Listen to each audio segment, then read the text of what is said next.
Magandang umaga po sa ating lahat, JTG family. Bago po tayo magsimula, konting paalala sa ating announcement. Una na po dyan, magkita-kita po tayo tuwing midweek service. Yan po ay ginaganap tuwing Wednesday, alas 7 ng gabi. Magsama-sama rin po tayo every month. Tayo yung may Fuel Night Friday po natin yung ginaganap 7 p.m. dito po sa ating JTG GMA Hall. Also, we would like to encourage everyone at full capacity na po tayo sa ating Sunday worship service. Meron po tayong 8 a.m. at 10 a.m. That's on-site. At nagsusupport tayo online 10 a.m. to 11:30 a.m. at jtg.gma.ph. And finally, we encourage everyone, sumali na kayo sa ating mga small groups. May 3 pamamaraan kung paano po tayo sasali. Meron po tayong Bible study group, discipleship group, at connect group. According to your age, we have youth, young adults, and men's and women's connect group. Simulan na po natin ang ating morning devotion. Muli, magandang umaga po sa lahat.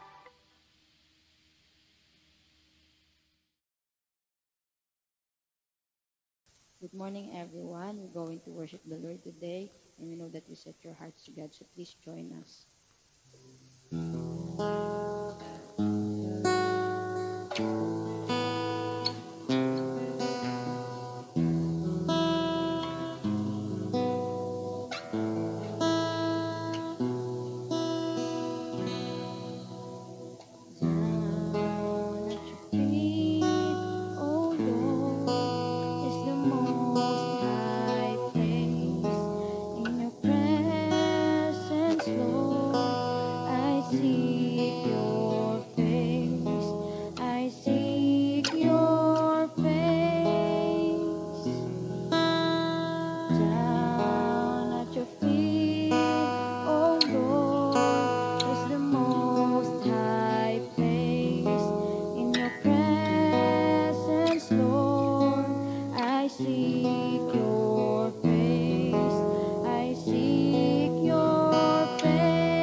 Good morning, GTG family.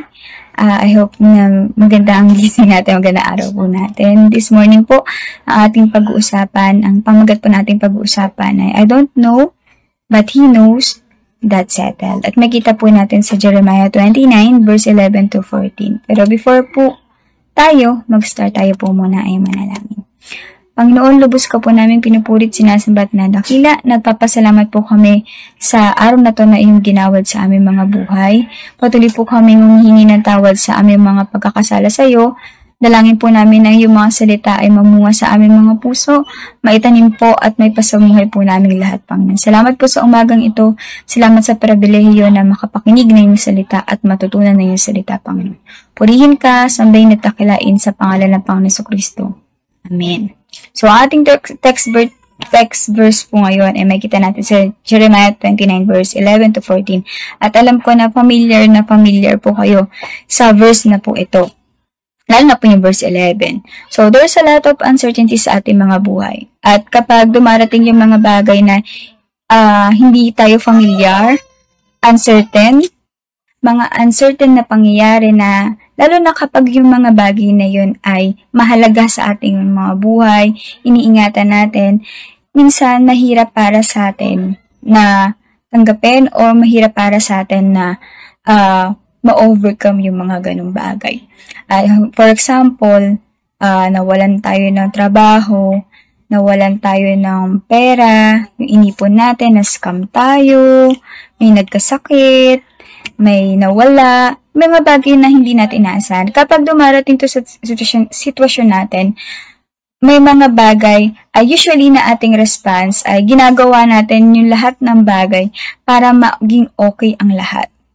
At ginagawa natin the best natin para yung outcome, ano man na mangyari, it's maging based siya dun sa desire ng ating mga puso. At there are times na gumagawa din tayo ng mga kapamaraanan o mga pagbabago sa ating mga buhay para lang maging okay yung sitwasyon. Pero dumadating din tayo sa times na itong mga uncertain things na nararanasan natin, mga unfamiliar things na nararanasan natin, nare-realize natin na itong mga bagay na to hindi natin hawak, hindi natin kontrolado. At kapag nare-realize na natin, nandun na tayo sa reality, na nare-realize natin na hindi ko na to kontrolado, kahit na anong gawin ko. Diyan tayo nakakaramdam ng panic, nakakaramdam tayo ng lungkot, nakakaramdam tayo ng worry sa ating mga buhay. But kahit na may mga bagay na uncertain sa ating mga buhay, sabi nga po ni Paul, na meron naman tayong certain na God na may plan and purpose sa ating mga buhay. Kaya nga sabi ni Paul na tayo ay hindi kailanman pababayaan ng ating Panginoon. Tayo lamang ay mag-reach out sa Kanya. At itong mga ganitong pangyayari ay naranasan din po ng mga Israelita noong time ni Prophet Jeremiah. So ano po ba yung story behind din po dito sa key verse natin na Jeremiah 29 verse 11 to 14. Actually, familiar po sa atin tong verse na to at lagi natin po siyang ginagamit kapag inaalala natin yung mga pangako ng Panginoon. Basahin po natin. Sa verse 11, Jeremiah 29 verse 11, For I know the plans I have for you, declares the Lord, plans to prosper you, not to harm you, to give you hope and future.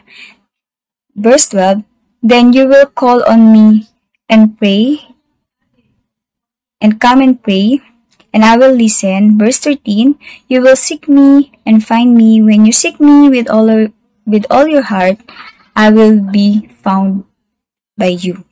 So, yan po yung verse natin. So, ano po ba yung story? Ba't po ba ito sinabi ng Panginoon sa mga Israelita ng time na to? Bakit ba nabigkas? Ano ba yung instruction ni God sa verse na to? Bakit ba siya sinabi ng Panginoon? Noong time po kasi ni Jeremiah, ang bansang Israel, alam naman po natin, mahal na mahal ng Panginoon ang bansang Israel. At minahal talaga naman nila ang Panginoon. Ang problema talaga kasi ng mga Israelita, ang mga Israel, lagi silang nagsiswitch ng heart, lagi nilang kinakalimutan si God, lagi nilang nalilimot yung unang pag-ibig nila sa Panginoon. Kaya nung nagkasala ang Israel, naghanap sila ng Diyos-Diyosan nila, pinalitan nila si God, naghanap sila ng mga Diyos-Diyosan. Nagbigay ang Lord ng warning sa kanila sa pamamagitan ni Prophet Jeremiah. Si Prophet Jeremiah ilang beses siyang pumunta doon sa Israel para babalaan sila, mag-ayos sila, binibigyan sila ng pagkakataon ng Panginoon, ibinigay ni Prophet Jeremiah yung mga dapat gawin para maiayos yung relasyon nila sa Panginoon. Pero matitigas po talaga ang puso at ulo ng mga Israelita. Kaya inalaw ng Diyos na masakop sila ng Babylonia ni Haring Nabucodonosor. So, noong time na nasakop sila ng Babylonia, yung hari ng Israel that time, yung reyna, yung mga ibang taga-Israel, umalis sila sa Israel, tumakas sila. At may mga matatanda, nalalabing matatanda, mga propeta, at mga taon sa Israel na naiwan, na sila yung mga itinapon sa Babylonia noong time na yon. At ito yung magandang bagay, pinangakuan sila ng Panginoon noong time na yon. Kung ano yung mangyayari sa kanila sa pag-alis nila. Bakit po? Kasi noong time na yon, pinaalis sila ng Diyos sa Promised Land, which is yung Israel, at nilipat sila, in-exile sila, pinapunta sila sa Babylonia. At itong matatandang mga taong to, sila yung pinangakuan ng Panginoon ng verse 11 to 12 ng Jeremiah 29:11 to 12. Bakit po? Kasi inalaw ni God na mapunta sila sa unfamiliar na lugar. Isipin niyo po, dahil dapat naman talaga silang parusahan dahil pasaway sila sa Panginoon. Pero may mga tao din po talaga na nagpakumbaba din naman sa Panginoon at humingi ng tawad sa Panginoon. Pero inalaw ni God na itong mga taong to ay maipatapon sa Babylonia. At nung pagpatapon sila sa Babylonia, iba yung, syempre, nasa unfamiliar place ka. Nasa lahat ng ari-arian mo na iwan, lahat kinamkam ng Babylonia. Ito po yung sitwasyon nila. Kinamkam ng Babylonia yung kanilang ari-arian. Nawalan sila ng trabaho, nawala lahat ng sa kanila. At pupunta sila sa isang lugar na napaka-unfamiliar, na hindi nila kabisado yung mga tao. Hindi nila alam kung anong gagawin nila. So, kapag ikaw nandun ka sa isang lugar na hindi mo alam, makakaramdam ka talaga ng takot, makakaramdam ka ng kalungkutan, yung emotion mo mix, hindi mo alam kung anong gagawin mo, paano ka magsisimula. Parang yung mga taong, di ba, nang ibang bansa, nagkakaroon sila ng sickness, ano ba tawag doon? Homesick? Nakakaramdam sila ng ganung bagay. Yun din po yung naramdaman ng mga Israelitang ito. Nung inalaw ni Lord na tong mga taong to ay mapunta sa Babylonia. Napaka-unfamiliar ng place. Wala silang alam. Hindi yun yung buhay na nakagisna nila. Hindi yun yung lugar na kinagisna nila. Pero inalaw ni Lord na mangyari yun. At nung nandun na sila, pinangakuan naman sila ng Panginoon. Kaya po, nasabi yung verse na to ng Panginoon. Sabi ng Panginoon sa kanila, bagamat nandyan kayo sa unfamiliar places, hindi nyo lugar yan. Kasi di naman talaga yung pinangako ko sa inyo. Dito talaga kayo sa Promised Land. Pero yung purpose ni God na talagang kailangan nila maranasan yung dun sa unfamiliar place na to. Ito yung pinangako sa kanila ng Panginoon. For I know the plans I have for you, declares the Lord. Sabi sa 11, plans to prosper you, not to harm you, plans to give you hope and future. Kahit na nandyan kayo sa unfamiliar places na yan, kahit na hindi ka sanay dyan, ito yung pangako ko sa'yo. Pero may instruction si God. Mararanasan mo yan. Huwag natin kakalilimutan yung verse 12 to 13 and 14. Minsan kasi, nandun lang tayo nakafocus sa 11 may plano si Lord. Hindi ako pababayaan ng Panginoon. Pero may instruction si God para maranasan natin yun. Sabi ni Lord doon, then you call on me and come and pray to me, and I will listen to you. You will seek me and find me when you seek me with all your heart. I will be found by you. Yun dapat natin gawin.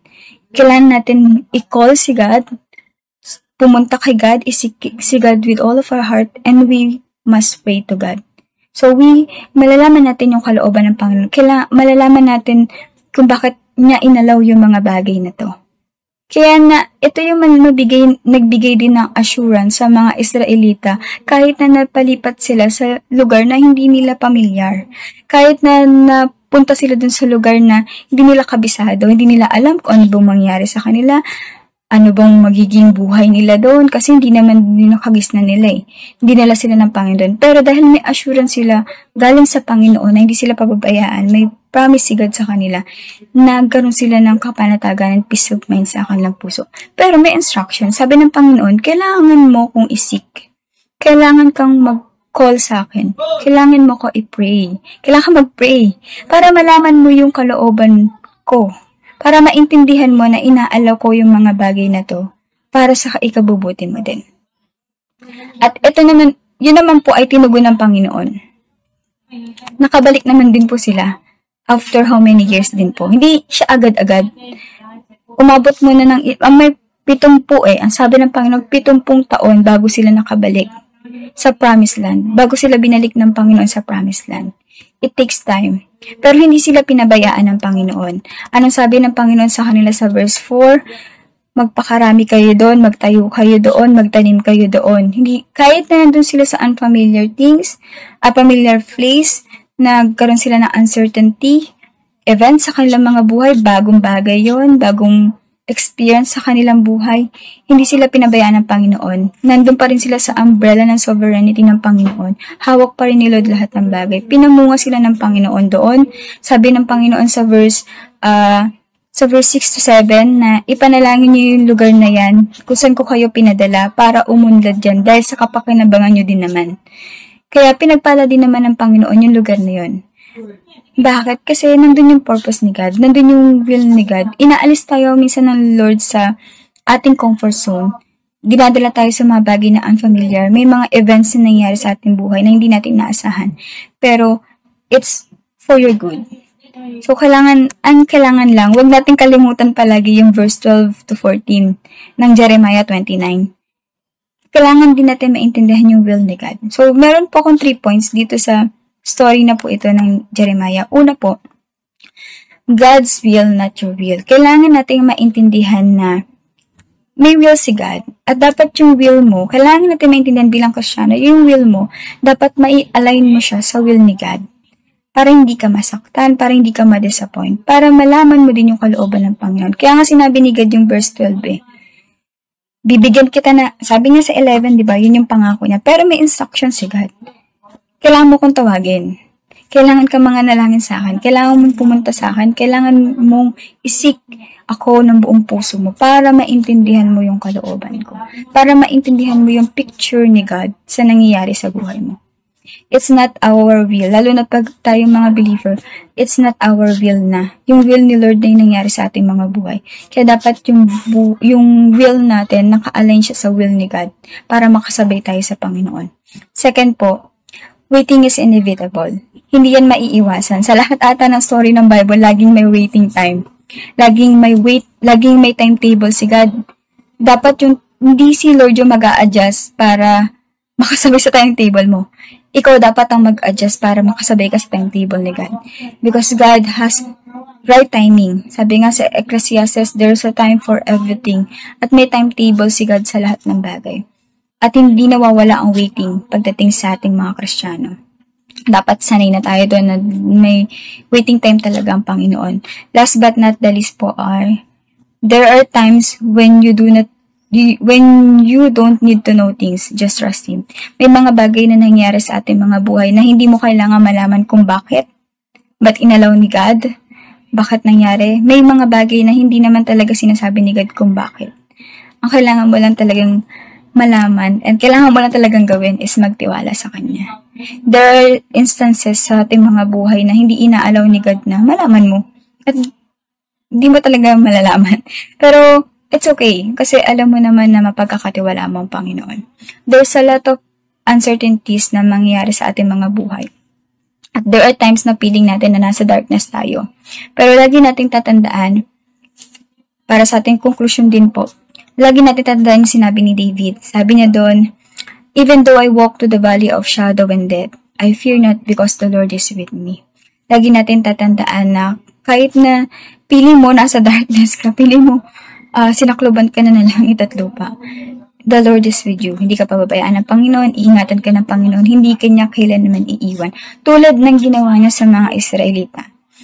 Tulad ng inalaw ni God na mangyari yun, na mapunta sila sa unfamiliar place, ma-exile sila, mangyari yung mga uncertain event, hindi nila naisip na pwede palang mangyari yun.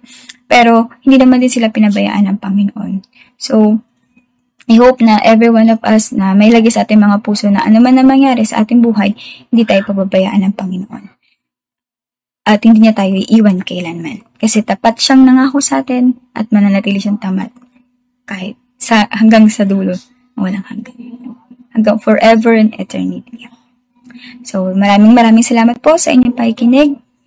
At God bless you po. Ingat po tayong lahat.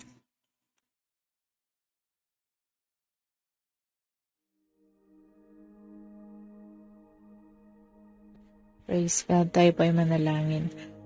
Maraming salamat muli, Panginoon, sa araw na ito. Salamat po sa kahabagan mo, sa grasya mo muli, Panginoon, sa bawat isa sa amin. Salamat, Panginoon, sa lahat ng bagay, O God. Ginagawa mo sa araw-araw, Panginoon, sa buhay ng iyong mga anak, sa buhay ng bawat isa, Panginoon. At Lord, maging sa iyong mga salita na aming napakinggan, Panginoon, salamat, O God. Hallelujah, Lord. At ito, Panginoon, na magsisilbing kalakasan namin, Panginoon, sa araw-araw. Maging, Panginoon, sa iyong lingkod na ginamit, O God. Patuloy mo siya palakasin, patatagin at pagpalain pa ang kanyang buhay. Magamit pa maitili, Panginoon, sa iyong iglesia, O God. Maraming salamat, Panginoon. Patuloy po kami lumalapit sa iyo, Panginoon.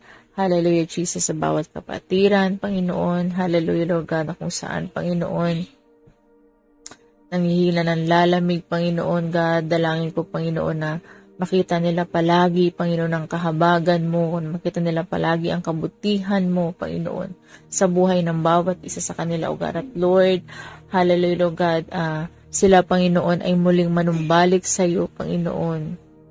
Muling maglingkod sa iyo, God. Maraming salamat, Lord. Maging, Panginoon, sa bawat isa ng mga anak mo, Panginoon, Lord, dalangin namin, O God, Jesus, hallelujah, na kami, O God, bigyan mo lagi ng burden, ng puso, Panginoon, hallelujah, na laging sabik sa presensya mo, laging uhaw sa iyo, Panginoon. Ikaw lagi, O God, ang maglalagay ng desire sa puso namin, na lagi kami makalapit sa iyo, lagi kami, Panginoon, makapagpanalangin sa iyong banal na trono, Panginoon, Lord. Wala po kami magagawa, Panginoon, kung malayo kami sa iyo, God. Hallelujah, Lord. Dalangin ko, Lord, ikaw lagi, Panginoon, na maglalagay sa puso namin, Panginoon, ng pag-ibig namin sa iyo, O God. Tulungan mo kami, Lord, na lalo pa kami, Panginoon, hallelujah, magtiwala, Panginoon, at manalig sa iyo, Panginoon, sa lahat ng bagay, Panginoon, sa aming mga buhay. At lalo pa kami, Panginoon, lumapit, at lalo pa kami, Panginoon, lumakas, maging matatag, Panginoon, sa aming paglilingkod sa iyo, God. Maraming salamat, O God. Purihin ka, dakila ka, Panginoon, patuloy, O God, na maging kalakasan kami, Panginoon, ng mga taong nakakasalamuhan namin, Panginoon, maging ilaw at asin kami, Panginoon, sa lahat ng mga tao na aming mga nakakasalamuha, O God. Maraming salamat, Panginoon. Patuloy mong gamitin aming mga buhay, Panginoon, sa iyong kaluguran, O God. Purihin ka, dakila ka, Panginoon. Salamat, Panginoon. Patuloy kitang pupurihin, sasambahin at dadakilain. Salamat, Lord. Ito pong dalangin ko sa pangalan mo, Jesus, in Jesus' name. Amen. Amen.